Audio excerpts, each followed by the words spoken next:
पहले हम आपसे बात करना चाहेंगे कि हम देख रहे हैं पीका तरामीम जिसकी सहाफ़ियों की तरफ से भरपूर मुखालफत की गई, मुख्तलिफ सेगमेंट्स सोसाइटी के, ह्यूमन राइट्स, हर तरह से इस तरामीम के अंदर जो चीज़ें मौजूद हैं उसकी सख्त मुखालफत की गई, लेकिन फिर भी लागू हुआ। और अब हम देख रहे हैं उसका बेदरेक और बड़ा खतरनाक हद तक इस्तेमाल किया जा रहा है सहाफ़ियों के खिलाफ। तो क्या वजह है कि आपके दौरे हुकूमत में सहाफत करना, रिपोर्ट कर देना किसी चीज़ को, या सिर्फ किसी सियासतदान के बयान को शेयर कर देना एक जुर्म बन गया है सहाफ़ियों के लिए? जी, पाकिस्तान की जो सोसाइटी है अभी हम वो उस तवाज़ुन तक नहीं पहुंच सके जो कि आइन के आर्टिकल 19 में लिखा हुआ है कि अगरचे पाकिस्तान में इज़हार राय की आज़ादी है, लेकिन उस पर उसी आइन की शिक में कदगने भी हैं कि security of Pakistan, integrity of Pakistan, even public morality और डिसेंसी, बीच में जुडिशरी के बारे में भी और पाकिस्तान के जो फॉरेन रिलेशंस हैं। तो कोशिश तो यही है कि पाकिस्तान में बेशुमार चैनल्स और सोशल मीडिया रोजाना हुकूमत पर तनकीद करते हैं। ये अभी हमें इस तक, और मैं खुलकर इसका एतराफ़ करूंगा कि हुकूमत को इस मामले में जो अभी सही रेड लाइंस और गाइडलाइंस का तयन करना है, ताकि जो लोग बहुत सारे इस सोशल मीडिया में जो इज़हार राय की आज़ादी को बुनियाद बनाकर तशद्दुद अंगेज गुफ्तगू कर रहे हैं, हेट स्पीच कर रहे हैं, जो हमारे अमायदीन हैं, लीडर्स हैं, उनकी ज़ाती ज़िंदगियों के बारे में जो है वो गलत गुफ्तगू कर रहे हैं, ख़वातीन सहाफ़ियों की फोहश वीडियोस बनाकर जो है वो डाल रहे हैं जिनसे उनको इख्तलाफ है। खुर्रम साहब, अगर आप मुझे इजाजत दें यहाँ पर इंटरवीन करने की, क्योंकि आप एक जेनेरिक बात कर रहे हैं। मैं आपके सामने एक केस रख देती हूँ। सहाफ़ी हैं वहीद मुराद साहब, उनके ऊपर इल्जामात है और सीनियर सहाफ़ी हैं कि अख्तर मेंगल साहब ने एक जो जाफर एक्सप्रेस के हवाले से ट्वीट पे अपने गिले शिकवे रखे थे उसको आपने क्यों शेयर किया। दूसरा इल्जाम है BLA ने जो दावा किया था उसको आपने क्यों रिपोर्ट किया या शेयर किया आपने सोशल मीडिया पे। फैक्ट फोकस ने एक स्टोरी की जिसके ऊपर कई एतराजात हो सकते हैं, लेकिन उसको आपने शेयर क्यों किया? अब ये तो बहुत सारे लोगों ने शेयर किया होगा, इसमें से पिक एंड चूज करके कार्रवाई करना, ये किस तरीके से जस्टिफाई हो सकता है?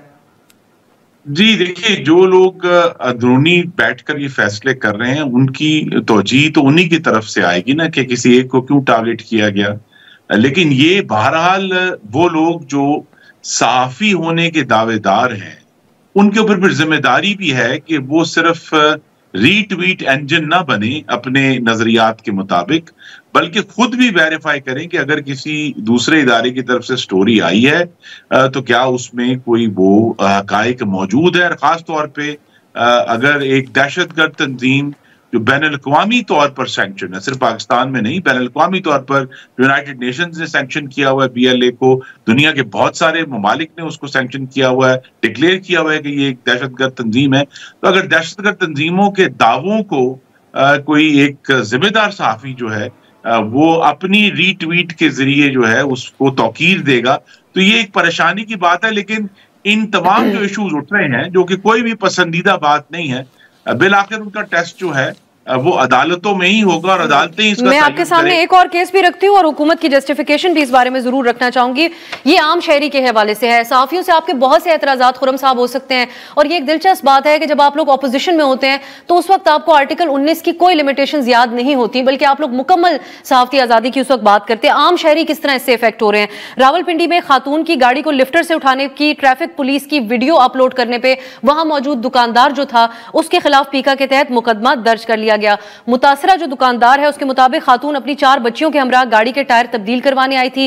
ट्रैफिक पुलिस ने वीडियो को बदनीयती पे मबनी करार दिया।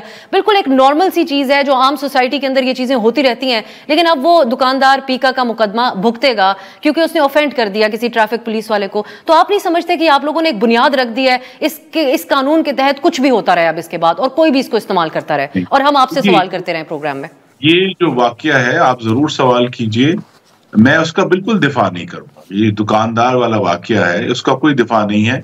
और कवानीन के इतलाक में इस तरह की जो मैं कहूँगा कि जो एक्सेस ताकत का इस्तेमाल है, या पुलिसमैन ने अपनी जान बचाने के लिए किसी कानून का सहारा लिया है, लेकिन ये हम तवाजुन जो है अभी डिक्लेयर कर रहे हैं। जिस तरह ये केसेस आप जैसे लोग हाईलाइट कर रहे हैं, तो मुझे ये तवक्को है कि आइंदा इस तरह का कम से कम एग्रीजियस वाकया कि किसी पुलिस मैन जो है किसी की गाड़ी उठाने का वीडियो शेयर करने पर किसी पर पीका कानून लागू नहीं होगा। लेकिन पीका कानून जिस मर्ज का इलाज की तरफ कोशिश है वो मर्ज वाजे है, और वो झूठ का मर्ज है, वो तशद्दुद अंगेजी का मर्ज है, वो हेट स्पीच का और प्रेजुडिस इंड्यूसिंग स्पीच का मर्ज है, जो है लोगों की फैमिलीज को और खवातीन को अटैक करने का मर्ज है। और ये बिल्कुल दावा नहीं है कि ये पीका कानून इसका हतमी हल है। वक्त के साथ जब इस तरह के केसेस सामने आएंगे जहां नजर आएगा कि इनका ब्लेटेंट इस्तेमाल हो सकता है, तो मेरी ये तवक्को है कि हुकूमत और पार्लियामान दोनों इसमें दोबारा अमेंडमेंट्स करेंगे और इसको मजीद रिफाइन करेंगे। नहीं, अब इसमें एक और चीज भी है, वजीर दिफा की तरफ से जो बयान आया और वो जिम्मेदार पोजीशन के ऊपर है, तो एक्सपेक्ट किया जाता है कि जिम्मेदाराना ही बात होगी। वो जस्टिफाई इस अंदाज में करते हैं और अल्फाज में आपको ख्वाजा आसिफ साहब के बता रही हूँ, सियासतदान भी अक्सर लाइन क्रॉस कर जाते हैं और सहाफ़ी भी। जो हालात हैं कोई इससे मुबर्रा नहीं। खुर्रम साहब, मैं ये सवाल आपसे पूछने पे मजबूर हूँ कि क्या मियां नवाज शरीफ साहब ने जो मुश्किल वक्त देखे, क्या वो भी अपनी लाइन क्रॉस की थी? उन्होंने, मरियम नवाज ने जो जेल काटी, वो भी लाइन क्रॉस करने पे क्या लिमिटेशंस हैं जिनको क्रॉस किया? जरदारी साहब ने ईंट से ईंट बजाने का जो बयान दिया, उसके बाद जो उनके लिए हालात बने, वो उन्होंने भी लाइन क्रॉस की। अब बतौर सियासतदान आप लोग समझते हैं कि लाइनें मौजूद हैं जिसको हमें क्रॉस नहीं करना होगा और महदूद रहना होगा बतौर सियासतदान? नहीं, बयानात से तो लाइनें क्रॉस कम ही होती हैं सियासतदानों की, लेकिन उनके जो अमल हैं या जिस वो अवाम की नुमाइंदगी करते हैं, अगर वो उसको इंड्यूस करेंगे तो फिर जरूर उनके ऊपर भी इतलाक होगा। लेकिन आप ये गौर करें कि मोहम्मद नवाज शरीफ और उनकी जमात ने अगरचे बहुत सख्त तरीन तनकीद की है पाकिस्तान की मुक्तदर, लेकिन उन्होंने कभी ना ही अपनी स्पीच में तशद्दुद का प्रचार किया है या तशद्दुद को बतौर हल पेश किया है, और ना ही 9 मई की तरह तशद्दुद करके दिखाया है। इमारतों को आग लगाकर हमने कभी नहीं लगाई, हमने कभी शहीदों की यादगारों की बेहुरमती नहीं की।